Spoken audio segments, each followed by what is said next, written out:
So this is my totem, and it's a little bit small, but you know, I'm small too, so. So the first thing that I think is central, or the first two things that are central to my totem are a bear and a dolphin.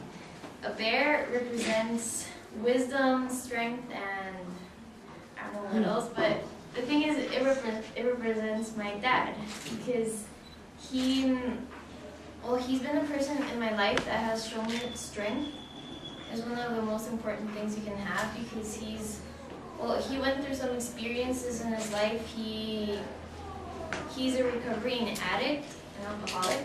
He's been clean for 20 years, but like, it's just one of the things that showed me that strength really is important when you want to succeed, or when you want to overcome things.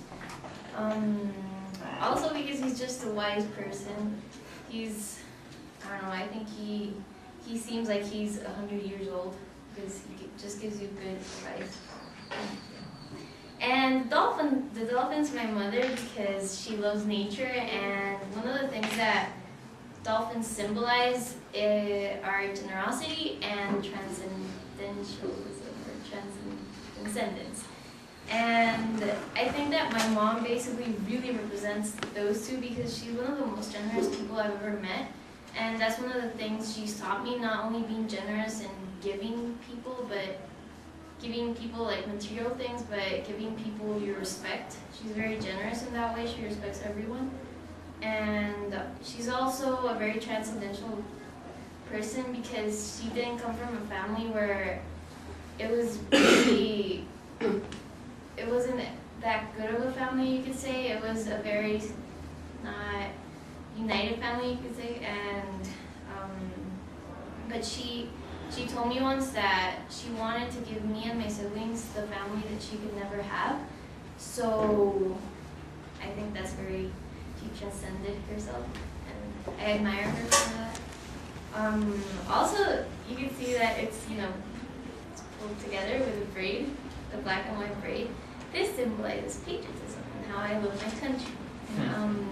And one of the things that I think I'll take with me, and I've had all my life, is that to me my country is so representative, because it shows you how you've been, raised, and how, just being in your country's made you who you are. And one of the things that, I wrote in my reflection essay was that being in a country like this one, where not everyone has the same chances and opportunities, well, you just learn how to appreciate everything you have, because it's what you have to do when you're in a situation like this, and you have to, and if you take advantage of those opportunities, maybe in the future you will be able to help the other people who actually don't have that many opportunities. Yeah. And then afterwards, they're margaritas, daisies. These represent also my family, because a few years ago, my aunt Margarita died, and afterwards, my family became really close to each other. So it's definitely a time of, our existence that impacted us, because it made us really a very close-knit family.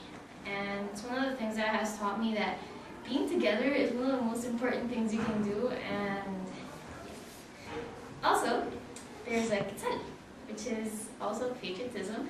But the quetzal is, one of the characteristics of the quetzal is that it can't be under captivity, because it will die if it is.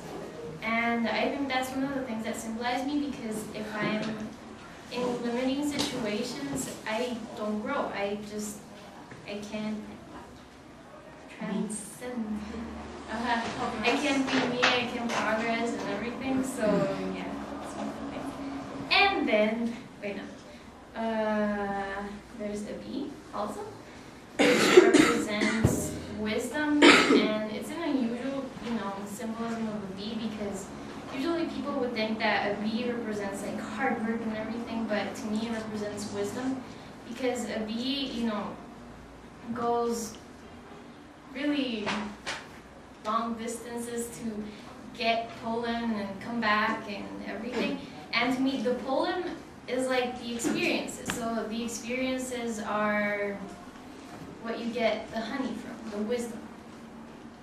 And then there's the horseshoe, which you can only see like from back here. But it also holds everything together. That symbolizes horseback riding. You all know I love horseback riding. And it's just a part of my life that I definitely think that makes me me, because it's made me learn that patience and confidence are like very important when you face obstacles, because if you don't have those two, then you can never overcome obstacles without, with learning and everything else. Yeah. And then there's the leaf. This leaf represents nature too. And it's just that I really love nature, and it's one of the things that I couldn't live without, because I just go crazy. It just gives me a lot of peace and everything. And then there's an ant, which represents hard work. And I don't know if you guys knew this, but ants go 200 meters or something like that to get food for their colony. So, it's just, they put so much effort into sustaining their community, again, family. And yes, and then there's this, I already said the bee, right? Okay. There's this red eye, and usually people think, well, many cultures believe that these red eyes protect you against, envy and other things that your neighbor could be feeling towards you. But I actually think that this red eye represents seeing the good in people, because if you see the good in people, it just, it gives you a positive outlook in life, and just,